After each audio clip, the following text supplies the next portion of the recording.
Existem histórias que não começam com brigas, gritos ou violência. Elas começam no silêncio, na distração, na sensação de que nada está errado, até estar.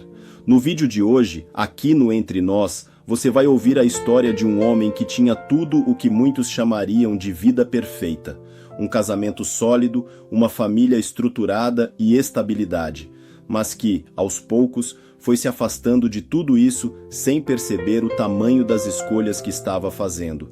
Essa não é uma história sobre vilões ou mocinhos, é uma história sobre decisões, consequências e perdas que não podem ser desfeitas. Agora, quem vai dar voz a essa história é o nosso amigo Paulo, em um relato fictício inspirado em experiências reais. Ouça com atenção. Às vezes, a maior lição vem daquilo que já não pode ser consertado. Oi, eu sou o Paulo e faço parte do canal Entre Nós. Hoje eu vou dar voz a uma história inspirada em experiências reais, sobre um homem que tinha uma vida estável, um casamento sólido e que aos poucos foi se perdendo nas próprias escolhas. Essa é uma história sobre decisões, consequências e perdas que só fazem sentido quando já é tarde demais. Eu tinha tudo e ainda assim não percebia. Durante muito tempo, eu achei que tinha vencido na vida. Trabalho estável, uma família estruturada, uma casa em ordem. Eu acreditava que aquilo era o retrato perfeito do que todo homem deveria querer. Eu estava casado há muitos anos, um casamento de verdade. Não perfeito, como nenhum é, mas sólido. Eu tinha uma esposa presente, dedicada, cuidadosa. Ela cuidava da casa, do nosso filho, de mim. Sempre esteve ali, mesmo nos meus dias difíceis. Naquela época, eu trabalhava como supervisor em uma grande rede de supermercados. Era uma função de responsabilidade. Eu me sentia respeitado, valorizado. E aos poucos, comecei a gostar demais dessa sensação de importância. Foi nesse ambiente que eu conheci uma garota de 19 anos, muito jovem, cheia de energia, com aquele jeito despreocupado que a gente vai perdendo com o tempo. No começo não tinha nada demais. Conversas rápidas, brincadeiras no corredor, nada que aos meus olhos fosse perigoso. Mas eu mentiria se dissesse que não gostei da atenção. Ela me olhava diferente, me admirava, me escutava com interesse. Aquilo começou a mexer comigo de um jeito que eu não esperava. Não porque eu estivesse infeliz em casa, mas porque eu tinha parado de perceber o valor do que eu já tinha. Com o tempo, essas conversas ficaram mais frequentes, mais pessoais, mais próximas. Eu dizia para mim mesmo que era inofensivo, que eu estava no controle, que aquilo não passava de vaidade. Mas a verdade é que, sem perceber, eu comecei a mudar. Chegava em casa mais distante, menos paciente, menos presente. Minha esposa sentia, meu filho sentia. E eu fingia não perceber. Eu passei a achar que tudo em casa era obrigação, que o cuidado, a atenção, o carinho já estavam garantidos, como se fossem permanentes. Enquanto isso, fora de casa, eu me sentia vivo de um jeito diferente, como se estivesse redescobrindo uma parte de mim que tinha ficado adormecida. Eu não enxergava que aquilo não era amor, era ego, era vaidade, era carência disfarçada de novidade. E sem perceber, eu estava começando a dar os primeiros passos para destruir tudo que eu tinha construído em anos. Naquele momento, eu ainda acreditava que estava apenas buscando felicidade. Eu só não entendia que algumas escolhas cobram um preço muito alto demais. Eu demorei muito para admitir, mas a verdade é que eu já não era o mesmo dentro de casa. Eu estava fisicamente presente, mas emocionalmente distante. E isso não aconteceu de uma vez. Foi aos poucos, quase imperceptível. Eu chegava do trabalho e já não tinha a mesma disposição para conversar. As perguntas simples da minha esposa começaram a me incomodar. Eu respondia curto, sem paciência, como se tudo fosse uma cobrança. Com o nosso filho, eu já não tinha o mesmo tempo. Antes eu brincava, conversava, participava. Agora, qualquer cansaço era desculpa para me fechar. Eu dizia que era o trabalho, a pressão, a responsabilidade. E, de certa forma, eu acreditava nisso. No trabalho, aquela aproximação continuava. Conversas que começavam inocentes iam ficando longas, mais pessoais. Eu falava da minha rotina, das minhas dificuldades, das minhas frustrações. E ela escutava, sempre escutava. Não era só atenção, era admiração, era aquele olhar de quem vê alguém como referência. Eu comecei a me sentir importante de um jeito diferente, como se ali fora eu fosse mais valorizado do que dentro da minha própria casa. Hoje eu entendo o quanto isso foi injusto, mas naquela época eu só pensava em mim. Em casa eu já não procurava carinho, não procurava conversa, e aos poucos parei até de perceber quando minha esposa tentava se aproximar. Ela ainda tentava, com cuidado, com paciência, mas cada tentativa encontrava um homem mais fechado, mais impaciente, mais ausente.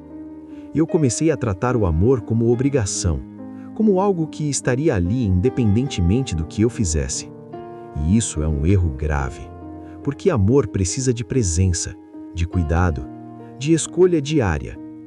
Enquanto isso, dentro de mim, algo já estava quebrando. Eu sentia a culpa, mas empurrava para longe. Dizia a mim mesmo que eu merecia me sentir bem, que eu tinha direito a alguma felicidade. Eu não via que estava confundindo felicidade com vaidade. E aos poucos, eu já não tinha mais coragem de encarar minha própria família nos olhos. Eu evitava conversas profundas, e quando surgiam, eu desviava. Minha esposa sentia a mudança, o silêncio, a distância, e eu fingia não perceber. Na minha cabeça, eu ainda não estava fazendo nada de errado de verdade. Eu ainda acreditava que podia controlar a situação, que aquilo não passaria de uma fase. Mas o que eu não entendia é que quando a gente começa a se afastar emocionalmente, o resto é só consequência. E naquele ponto, eu já tinha dado passos demais para fingir que nada estava acontecendo. Quando a fantasia começou a parecer mais real que a minha vida, eu já não conseguia mais fingir que nada estava acontecendo. Aquela aproximação no trabalho tinha passado de um limite que eu mesmo dizia que não ultrapassaria. O que começou como conversa virou troca de confidências, e o que virou troca de confidências começou a ocupar um espaço que antes era da minha família. Eu pensava nela com frequência, no jeito leve, na forma como tudo parecia simples ao lado dela. Era como se, perto daquela garota, a vida não tivesse peso, não tivesse cobrança, não tivesse responsabilidade. E isso me enganava profundamente. Porque o que eu estava sentindo não era amor, era fuga. Eu estava fugindo da rotina, fugindo das responsabilidades, fugindo de mim mesmo. Em casa, a distância aumentava. Minha esposa já não insistia como antes. Ela falava menos, observava mais. E isso me incomodava, porque o silêncio dela me obrigava a encarar algo que eu não queria admitir. Eu comecei a chegar mais tarde, arranjava desculpas, reuniões que não existiam, demandas que poderiam esperar. Eu sabia que estava errando, mas ainda assim continuava. Dentro de mim eu criava justificativas, dizia que meu casamento já não era o mesmo, que eu estava infeliz, que eu merecia viver algo diferente. Hoje eu entendo o quanto isso foi covarde. Porque se algo estava errado no meu casamento, o mínimo que eu deveria ter feito era conversar, tentar, ser honesto. Mas eu escolhi o caminho mais fácil. Quando a relação saiu do ambiente de trabalho, tudo ficou mais intenso, mais confuso. Ela era jovem, imatura em muitas coisas, mas eu não via isso. Eu via a admiração, entrega, dependência emocional. E aquilo alimentava um ego que eu nem sabia que estava tão carente. Eu comecei a comparar a leveza com a responsabilidade, a novidade com a construção, o agora com anos de história. E nessa comparação injusta, o meu casamento sempre parecia perder. O que eu não percebia é que eu estava comparando momentos, não realidades. Enquanto isso, minha esposa já não me olhava da mesma forma. O olhar dela tinha algo que eu nunca tinha visto antes: tristeza misturada com decepção. E aquilo doía. Mas em vez de parar, eu segui em frente. Porque admitir o erro naquele ponto significaria destruir a imagem que eu tinha criado de mim mesmo. E assim, empurrado por orgulho e ilusão, eu fui me afastando cada vez mais da única vida que realmente importava. A decisão que eu chamei de coragem, mas era covardia. A ideia de separação não surgiu de um dia para o outro. Ela foi se formando devagar, enquanto eu já estava emocionalmente fora de casa. Eu comecei a pensar nisso como uma saída, como uma chance de recomeçar, como se o problema da minha vida fosse o casamento e não as escolhas que eu estava fazendo. Em casa, o clima já não era mais de discussão, era de distância. Minha esposa falava o necessário, fazia o que precisava ser feito, mas havia algo quebrado ali. Eu via nos olhos dela uma mistura de cansaço e tristeza. E em vez disso me fazer parar, me fazia querer fugir ainda mais. Eu dizia a mim mesmo que era melhor assim, que talvez ela também estivesse infeliz, que a separação fosse libertar nós dois. Era mais fácil pensar dessa forma do que assumir que eu estava destruindo uma família por ilusão. Quando finalmente toquei no assunto, não houve escândalo, não houve grito, houve silêncio. Um silêncio pesado que até hoje eu lembro com clareza. Ela me ouviu, respirou fundo e perguntou se eu tinha certeza. Eu disse que sim. Não porque tivesse certeza, mas porque já havia ido longe demais para voltar atrás sem encarar minhas próprias mentiras. Nos dias que se seguiram, tudo aconteceu rápido demais. Conversas práticas, divisão de coisas, a sensação de estar desmontando uma vida inteira como se fosse apenas logística. O mais difícil foi olhar para o meu filho, explicar algo que nem eu mesmo entendia direito. Ele não chorou na minha frente, mas o olhar dele mudou, e isso me perseguiu por muito tempo.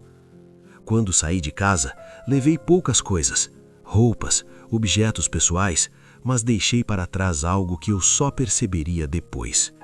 Deixei estabilidade, deixei história, deixei um amor que, apesar de tudo, era real. Eu fui morar com aquela garota acreditando que estava começando algo novo.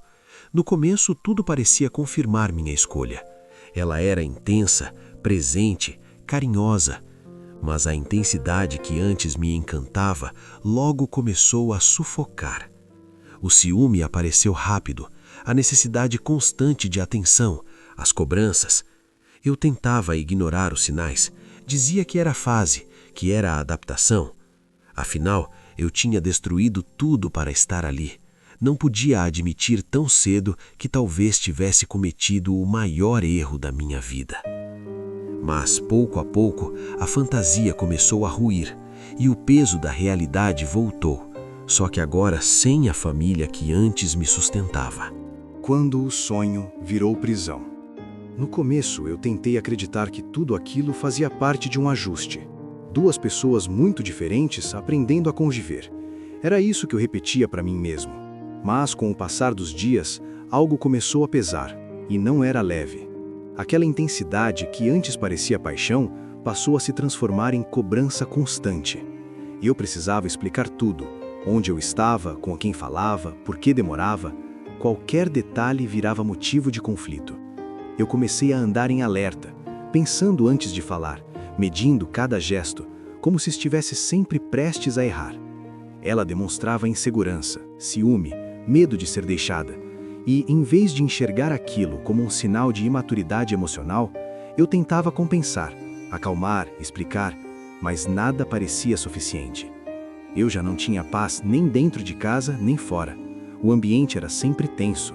As discussões surgiam por coisas pequenas e terminavam em desgaste emocional.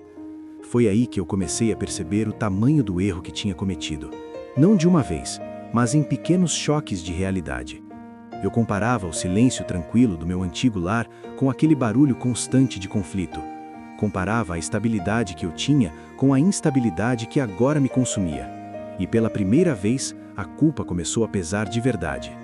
Culpa por ter abandonado uma esposa que sempre esteve ao meu lado. Culpa por ter ferido meu filho. Culpa por ter destruído uma família por algo que agora se mostrava frágil. Mas eu não tinha forças para voltar atrás. Eu já tinha rompido tudo, já tinha machucado demais. Então eu aguentei. Aguentei discussões, aguentei acusações, aguentei noites mal dormidas. Meu emocional começou a dar sinais de desgaste. Eu vivia cansado, irritado, sem paciência. Eu já não me reconhecia. E o pior de tudo era perceber que eu não podia culpar ninguém além de mim. As escolhas tinham sido minhas, as consequências também. Com o tempo, até o trabalho começou a ser afetado. Minha concentração caiu, meu desempenho caiu. Tudo o que antes parecia controle, agora era caos. Foi nesse ponto que eu entendi uma verdade difícil. Eu não troquei um relacionamento por outro melhor. Eu troquei estabilidade por ilusão. E aquela ilusão estava me cobrando um preço emocional alto demais. O homem que eu me tornei depois do estrago. Depois que tudo acabou, eu passei a viver no automático. Trabalho, casa, silêncio. Nada além disso. Eu evitava encontros, evitava conversas longas. Qualquer aproximação me deixava desconfortável. Não porque eu não quisesse companhia, mas porque eu não confiava mais em mim. Eu tinha medo de repetir os mesmos erros, medo de machucar alguém de novo, medo de me perder outra vez. Quando alguém demonstrava interesse, eu me fechava, criava distância, arrumava desculpas. Eu passei a acreditar que ficar sozinho era mais seguro, para mim e para os outros. O contato com o meu filho era o que mais me doía. Eu via o quanto ele tinha crescido sem mim por perto, via a distância que se criou, mesmo sem palavras. Cada conversa curta, cada silêncio do outro lado, era um lembrete do pai que eu tinha deixado de ser. Com o tempo, a culpa deixou de ser apenas um peso e passou a ser uma presença constante. Eu comecei a revisitar tudo, cada decisão, cada justificativa que eu criei no passado, e pela primeira vez eu não tentava me defender. Eu aceitava. Aceitava que eu tinha confundido liberdade com fuga, que eu tinha trocado responsabilidade por vaidade, que eu tinha ferido pessoas que não mereciam. Isso não me trouxe paz imediata, mas trouxe lucidez. Foi nesse período que eu comecei a olhar para mim com mais honestidade, sem desculpas, sem narrativa bonita. Eu percebi que eu tinha passado a vida tentando ser validado, no trabalho, nas relações, nos olhares de admiração. E que quando essa validação veio fácil, eu me perdi. Essa consciência foi dura, mas necessária. Eu comecei muito devagar a reconstruir algo dentro de mim. Não era felicidade, não era perdão, era responsabilidade. Responsabilidade pelas escolhas que eu fiz, pelas consequências que elas trouxeram e pelo homem que eu precisava me tornar a partir dali. Eu ainda não pensava em novos relacionamentos, ainda não acreditava que estava pronto, mas pela primeira vez em muito tempo, eu parei de fugir de mim mesmo. E isso, embora silencioso, foi o primeiro passo real para qualquer tipo de reconstrução. O que eu aprendi depois de perder tudo? Hoje, quando eu olho para trás, não tento mais justificar nada. Eu aprendi que existem erros que não precisam de defesa, precisam de responsabilidade. Eu perdi um casamento sólido, perdi a convivência diária com o meu filho, perdi uma mulher que esteve ao meu lado quando eu ainda não sabia quem eu era. E não foi porque o amor acabou de repente, foi porque eu deixei de cuidar. Demorei muito para entender que a rotina não mata o amor. O que mata o amor é a ausência emocional, é parar de escolher todos os dias quem está ao seu lado. Eu confundi desejo com felicidade, confundi novidade com sentido, confundi validação externa com amor próprio. E paguei caro por isso. Hoje, eu carrego cicatrizes que não aparecem, carrego arrependimentos que não podem ser apagados, mas também carrego consciência. Eu aprendi que algumas decisões não oferecem segunda chance e que nem todo recomeço traz algo melhor. Às vezes ele só traz a lição. Eu não voltei a ser o homem que eu era, talvez nunca volte, mas eu me tornei alguém mais lúcido, mais responsável, mais honesto comigo mesmo. Eu aprendi que não existe felicidade construída em cima da dor de quem nos ama, que toda escolha tem consequências e que fugir nunca é liberdade. Hoje eu sigo sozinho, não apenas por medo, mas por respeito. Respeito pelas pessoas que machuquei, respeito por mim e respeito pelo que eu ainda posso vir a construir se um dia construir. Se existe algo que eu gostaria que alguém aprendesse com a minha história, é isso. Não espere perder tudo para perceber o valor do que você tem. Converse, cuide, escolha. Porque algumas fantasias duram pouco, mas as perdas que elas deixam podem durar uma vida inteira. Essa não é uma história sobre traição, é uma história sobre escolhas mal feitas, sobre ego, sobre ilusão e sobre como às vezes a maior punição não é ficar sozinho, é viver sabendo que foi você mesmo quem destruiu aquilo que poderia ter sido para sempre. Histórias como a do Paulo não são raras. Elas acontecem todos os dias, muitas vezes longe dos olhares e dos julgamentos. O mais duro é perceber que nem toda perda vem de falta de amor. Às vezes, ela vem da falta de cuidado, da distração, da ilusão de que sempre haverá tempo para consertar depois. Se essa história tocou você de alguma forma, reflita sobre suas escolhas, sobre suas prioridades, sobre as pessoas que caminham ao seu lado hoje. Aqui no Entre Nós, a gente não conta histórias para apontar culpados, a gente conta histórias para gerar consciência.